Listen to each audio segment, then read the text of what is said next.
श्रावण मास में विहित कार्य। ईश्वर बोले, हे महाभाग, आपने उचित बात कही है। हे ब्रह्मपुत्र, आप विनम्र, गुणी, श्रद्धालु तथा भक्ति संपन्न श्रोता हैं। हे अंग, आपने श्रावण मास के विषय में विनम्रता पूर्वक जो पूछा है उसे तथा जो नहीं भी पूछा है वह सब अत्यंत हर्ष तथा प्रेम के साथ मैं आपको बताऊंगा। द्वेष न करने वाला सबका प्रिय होता है और आप उसी प्रकार के विनम्र हैं, क्योंकि मैंने आपके अभिमानी पिता ब्रह्मा का 5वां मस्तक काट दिया था तो भी आप उस द्वेष भाव का त्याग कर मेरी शरण को प्राप्त हुए हैं। अतः हे तात, मैं आपको सब कुछ बताऊंगा, आप एकाग्रचित होकर सुनिए।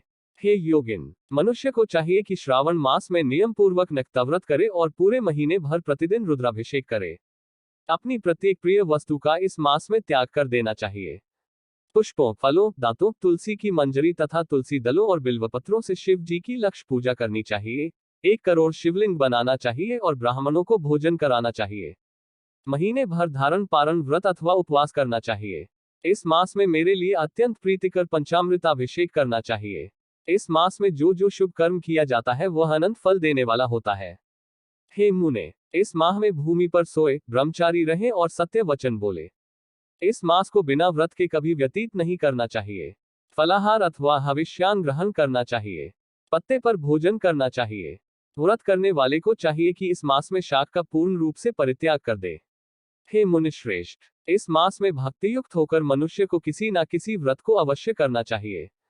सदाचार परायण, भूमि पर शयन करने वाला, प्रातः स्नान करने वाला और जितेंद्रिय होकर मनुष्य को एकाग्र किए गए मन से प्रतिदिन मेरी पूजा करनी चाहिए। इस मास में किया गया पुरस्चरण निश्चित रूप से मंत्रों की सिद्धि करने वाला होता है। इस मास में शिव के षडाक्षर मंत्र का जप अथवा गायत्री मंत्र का जप करना चाहिए और शिव जी की प्रदक्षिणा, नमस्कार तथा वेद पारायण करना चाहिए। पुरुष सूक्त का पाठ अधिक फल देने वाला होता है। इस मास में किया गया ग्रह यज्ञ, कोटि होम, लक्ष होम तथा अयुत होम शीघ्र ही फलीभूत होता है और अभीष्ट फल प्रदान करता है।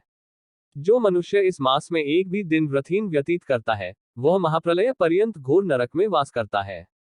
यह मास मुझे जितना प्रिय है उतना कोई अन्य मास प्रिय नहीं है।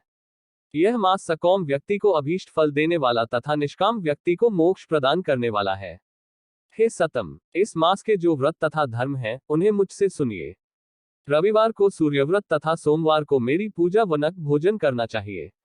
श्रावण मास के पहले सोमवार से आरंभ करके 3.5 महीने का रोटक नामक व्रत किया जाता है। यह व्रत सभी वांछित फल प्रदान करने वाला है। मंगलवार को मंगल गौरी का व्रत, बुधवार व बृहस्पतिवार के दिन इन दोनों वारों का व्रत, शुक्रवार को जीवंतिका व्रत और शनिवार को हनुमान तथा नरसिंह का व्रत करना बताया गया है। हे मुने, अब तिथियों में किए जाने वाले व्रतों का श्रवण करें। श्रावण के शुक्ल पक्ष की द्वितीय तिथि को औदुंबर नामक व्रत होता है। श्रावण के शुक्ल पक्ष की तृतीय तिथि को गौरी व्रत होता है। इसी प्रकार शुक्ल की चतुर्थी तिथि को दुर्वागणपति नामक व्रत किया जाता है। हे मुने, उसी चतुर्थी का दूसरा नाम विनायकी चतुर्थी भी है। शुक्ल पक्ष में पंचमी तिथि नागों के पूजन के लिए प्रशस्त होती है। हे मुनिश्रेष्ठ, इस पंचमी को रौरवकल्पादि नाम से जानिए। षष्ठी तिथि को सुपोदन व्रत और सप्तमी तिथि को शीतला व्रत होता है। अष्टमी अथवा चतुर्दशी तिथि को देवी का पवित्रारोपण व्रत होता है।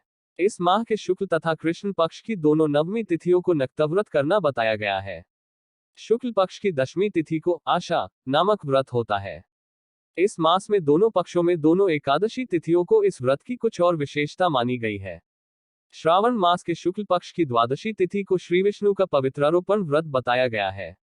इस द्वादशी तिथि में भगवान श्रीधर की पूजा करके मनुष्य परम गति प्राप्त करता है। उत्सर्जन, उपाकर्म, सभादीप, सभा में उपाकर्म, इसके बाद रक्षाबंधन, पुनः श्रवणाकर्म, सर्प बलि और हयग्रीव का अवतार, ये 7 कर्म पूर्णमासी तिथि को करने हेतु बताए गए हैं। श्रावण मास के कृष्ण पक्ष में चतुर्थी तिथि को संकष्ट चतुर्थी व्रत कहा गया है और श्रावण मास के कृष्ण पक्ष की पंचमी तिथि के दिन मानव कल्पादि नामक व्रत को जानना चाहिए।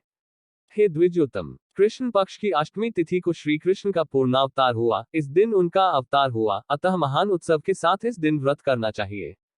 हे मुनिश्रेष्ठ, इस अष्टमी को मनवादी तिथि जानना चाहिए। श्रावण मास की अमावस्या तिथि को पिठोरा व्रत कहा जाता है। इस तिथि में कुशों का ग्रहण और वृषभों का पूजन किया जाता है। इस मास में शुक्ल पक्ष की प्रतिपदा तिथि से लेकर सब तिथियों के पृथक पृथक देवता हैं।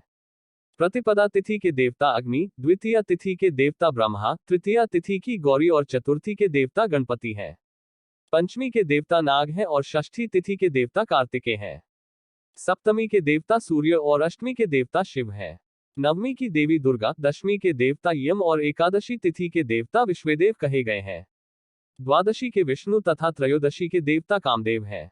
चतुर्दशी के देवता शिव, पूर्णिमा के देवता चंद्रमा और अमावस्या के देवता पितर हैं।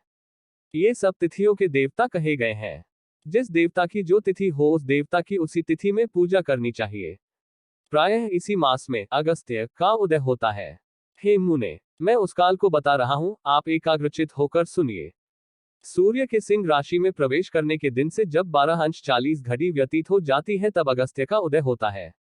उसके 7 दिन पूर्व से अगस्त्य को अर्घ्य प्रदान करना चाहिए। 12 मासों में सूर्य पृथक पृथक नामों से जाने जाते हैं। उनमें से श्रावण मास में सूर्य गाभस्ती नाम वाला होकर तपता है।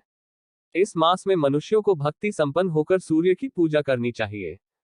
हे सतम, 4 मासों में जो वस्तुएं वर्जित हैं उन्हें सुनिए। श्रावण मास में शाक तथा भाद्रपद में दही का त्याग कर देना चाहिए। इसी प्रकार आश्विन में दूध तथा कार्तिक में दाल का परित्याग कर देना चाहिए। यदि इन मासों में इन वस्तुओं का त्याग नहीं कर सके तो केवल श्रावण मास में ही उक्त वस्तुओं का त्याग करने से मानव उसी फल को प्राप्त कर लेता है। हे मांद, ये बात मैंने आपसे संक्षेप में कही है। हे मुनिश्रेष्ठ, इस मास के व्रतों और धर्मों के विस्तार को सैकड़ों वर्षों में भी कोई नहीं कह सकता। मेरी अथवा विष्णु की प्रसन्नता के लिए संपूर्ण रूप से व्रत करना चाहिए। परमार्थ की दृष्टि से हम दोनों में भेद नहीं है। जो लोग भेद करते हैं वे नरकागामी होते हैं। अतः हे सनत कुमार, आप श्रावण मास में धर्म का आचरण कीजिए।